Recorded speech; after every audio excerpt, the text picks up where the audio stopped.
কি করতেছো? কে ভাই তুমি? তোমারে ডাকছি? স্যার অনেকক্ষণ ধরে বসে আছেন, ভাবলাম কোনো কিছু অর্ডার করবেন কিনা। অর্ডার লাগলে ডাকতাম না? এই ওয়েটার এদিকে আসো, বলতাম না তোমারে ডাকছি? তুমি আসো কেন?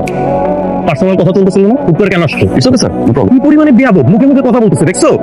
এখানে কথা বলার জন্য আছে, তুমি আমারে চিনো? আমার ভাইয়ের লগে খারাপ আচরণ না, আমি কোনোভাবে মেনে নিতে পারতেছি না। আমার কিন্তু খুব মাইন্ডে লাগছে, খুব পরে কিন্তু আমি ব্যাক টু ফাইট করে দেবো। আমি অনুরোধ হয়ে ক্ষমা চাচ্ছি স্যার, সরি স্যার, প্লিজ আপনি।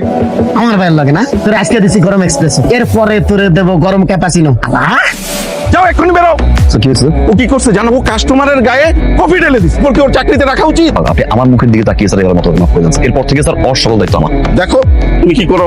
শালার আমি ইচ্ছা করে ওর পিঠের মধ্যে আমি গরম কফি ব্যাক টু ফাইট করে দিছি। আজকে ওই মায়ের ভুলভাল বুঝ দিয়ে দেয় যে ওই মায়ের কাছ থেকে টাকা খায়। তোর কি, তোর সমস্যাটা কি? শোন, এই পৃথিবীতে খারাপ ভালো দুই ধরনের মানুষের দেখাই পাবি। খারাপ মানুষের দিকে যত বেশি তাকাবি হতাশ হবি, রাগ হবে, নেগেটিভ এনার্জি তৈরি হবে। কিন্তু যদি ভালো মানুষের দিকে তাকাস অনেক পজিটিভ এনার্জি পাবি। ছোটবেলা থেকেই না আমি যদি কোথাও অন্যায় দেখি অন্যদিকে চর্চা করে ফেলি, এখনো করতে ইচ্ছে করছে। কখনো কখনো আমরা এত বেশি বিশ্বাস করি যে ভবিষ্যতে আমরা নিজেই ঠকে যাই। আপনি ঠকছেন না তো? কয়েকটা দিন আপনি একটু আপনার বয়ফ্রেন্ডকে টাকা দেওয়া বন্ধ করে দেখবেন, ম্যাম আপনি একটা নতুন ওয়ার্ল্ড এক্সপিরিয়েন্স করবেন। I promise. বাবা, 15 থেকে 20,000 টাকা দাও না আমাকে। আমার কাছে টাকা নাই। তোমার অ্যাকাউন্ট কি আসলেই ফাঁকা, মানে কিছু নাই, নাথিং? আমার অ্যাকাউন্ট তো খালি। মানে অ্যাকাউন্ট খালি, তোমার কাছে কোনো টাকা নাই, কিন্তু কফি অর্ডার দিয়ে বসে আছো। কি ভালোবাসা, কি কেয়ার তোমার! এখন নাই, পরে তো হবে, তাই না? জানি না। আমি তোমার সাথে রিলেশনে আসছি, এটা তুমি বুঝতেছো? তোমার কত পরিমাণে ভাগ্য। মানে এইভাবে গেলে কি রিলেশন হয়? হয় না তো। Good observation. আমার চাকরিটা চলে গেছে। Very sad. মানে ভেরি স্যাড, শেষ, আর কিছু নাই তোমার বলার? তুমি আরেকটা চাকরি পেয়ে যাবা। এখন তোমার কাছে টাকা নাই, আমাকে 1 লাখ টাকা দিবা? 1 লাখ টাকা মাত্র? মাত্রই তো, 2-3 লাখ চাইলে ভালো হতো না? 1 লাখ হইলে হবে, তুমি 1 লাখ দাও না।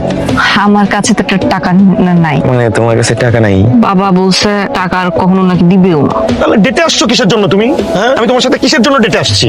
আচ্ছা, তোমার তো গাড়ি আছে, একটু নামাই দিয়ে আসো না, সব পাও না সামনে। ড্রাইভার তো তোমাকে নামাই দিয়ে আসতে পারবে না। রিক্সা ভাড়াটা তো অন্তত দাও please। আমার কাছে 10 টাকাও নাই। আজকে 1 লাখ টাকা চেয়েছিল, দিয়েছেন? রেগে মেগে এখন চলে গেছে। নিউ ওয়ার্ল্ড এক্সপিরিয়েন্স করবেন বলেছিলাম, রাইট? আপনার আপনিও যা, উনিও তা। আপনি সাইডে যান, সো দেখেন বসে বসে। এইবারে এই কি আসছো? তোর জীবন নষ্ট করছিস, দিনের পর দিন আমাকে ব্যবহার করে গেছিস, এর থেকে বেশি টাকা নেস? চোখে বিন্দু পরিমাণের লজ্জা নাই তোর? তোদের এখানে জুতা দিয়ে পিটালেও না তোদের কিছু যায় আসবে না। জাস্ট দূর হ আমার সামনে থেকে, গেট লস্ট।